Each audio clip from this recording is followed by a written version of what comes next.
Welcome back. We're going to be working with the aggregate functions of SQL to see how we can do a little bit more complex work of how to calculate information using functions in SQL on a database. Unlike previous functions we've been working with in SQL, where we just simply got the work on a value or a collection of values inside a single field or a couple fields together. When we're talking aggregate functions, we're looking at the idea of aggregating or collecting information specifically from an entire column inside the table we're working with. And so an aggregate function is what we can do to work with entire columns at a time and perform math operations on them. So let's do a couple different demos of how we can work with that, and that's how you can see to understand how they work and go from there. The most common aggregate function is the count function. So count tells us how many things are there. By default, we'll put count asterisk when we're doing the count method. Count by default will simply count the number of rows that match that criteria of the table. Okay, how many rows are actually existing inside that? And so I have select count asterisk as table underscore size, because again, anytime we're using a function, we don't want to reveal the function itself in the metadata that we're presenting as results. Rather, we want to always give a named column title anytime we're working with anything that's besides simply a columnar name of the actual field or data we're working with. And especially if we're looking to publicize information or share it outside of that, we definitely want to consider how we're going to share that information. And so as is always a good choice what we're working with on almost every single data field, but especially when we're working with functions. And so if I run this right here, it's just going to count how many rows are inside the zip code table. And so table size is 227. That means there's 227 rows inside that. And so count by itself simply just gives us the number of rows in the table right there. And let's go ahead and we'll take that one out and let's do a new one. Again, I'm always using the zip code table when I'm doing my demonstrations because it's something that doesn't actually work that very well, but it has some information we can do stuff on. And in this case, we're going to do select average of zip.zip as a useless math function. Averaging zip codes? That's useless. There's no good reason to do that. So we're going to do it. So we can demonstrate how it works. And so the average zip code of the useless math function from zip code zip, we run that execution, and the average zip code is 9,727.15419. Okay. Well, that was really dumb.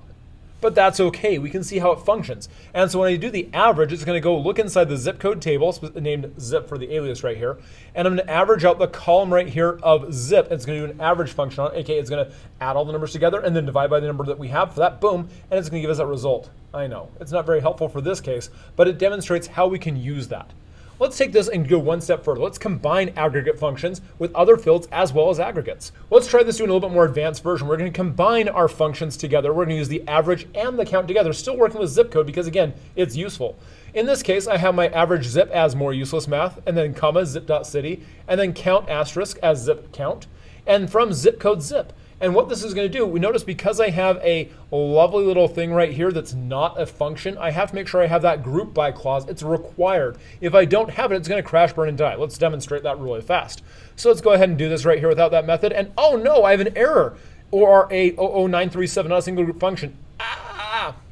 Yeah, anytime you have a single field or fields that are not inside, anytime you have a single field or fields that are not done with a function inside your select clause, they must explicitly be listed with that group by function so we can organize the code for the results based on that.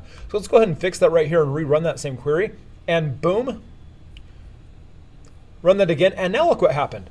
I have the more useless math, the average zip code, still fairly useless, but look, my numbers are different. My average zip code for Woodbury is 6798. There's only one zip code. But look at here, Jersey City. There's 7,304.75, and there's 4 zip codes. Hey, so there's 4 zip codes in Jersey City inside this database. So count now, when I'm working with it as just a table on its own, just gives me the number of rows for the entire table. Not the most useful. But when I combine it with other information, it matches now all the conditions that fit that. So now for every city, I get the average zip code as well as the count of zip codes that exist in that. So count asterisk is actually really helpful when I'm doing things with other groups of functions or groups of data using that group by clause. And so that's a really helpful way to do that, is using that group by, because now I can actually get more information with the count function. It actually tells me information about matching something that we're doing inside our data set. And so that's what we can do with that. So the next one we're going to do is going to do another combination right here. So we're going to select rpad of zip city 20 space as city and count as zip per city. So we're going to do that same kind of thing, but now we're just going to count how many zip codes are in each city. And then we're going to say where zip.state is equal to New Jersey, because I only want to look at New Jersey so I can limit my results here. And then finally, we have a having clause. A having clause, again, like I mentioned in some of my other lectures, having is like where. It's a way of limiting your results. But when I'm using a where clause, it's with individual fields. The having clause is how to limit results based on a function, of an aggregate function specifically. And so as long as the count is more than one, I'm going to grab that. And of course, I'll group that by the city so I can use that organization, because anytime I have a value right here, in this case zip.city, inside my select clause, it must be listed in here in the group by clause as well. So I go ahead and hit play on that right there. And now I only have 4 results. Oh, cool. Secaucus has 2 zip codes. Newark has 4, Clifton has 3, and just like we saw earlier, Jersey City, 4 as well. And so now by working with combining that information, I can actually get real and useful information by using aggregate functions, besides simply just the not very helpful use of average of a zip code. I know, but it lets us try stuff. Our next one we're going to take a look at is we want to use a single group function, but we're going to do a join on this so we can see how we have to actually use, even when we're using a join on clause and we have multiple tables, I still have to have every single field that's in that select clause that doesn't have a function needs to be listed here in that group by. It doesn't matter what table it's on. In this case, stu.firstname and inner.section ID, because those enrollment and student information still need to be listed specifically. I hit play on that, and boom, I have 225 rows, and I have 1 for almost all of these, except for I scroll up here, up the bit, I believe I have 2 Daniels. Is what it was. Scroll. This is just a great demo, I know.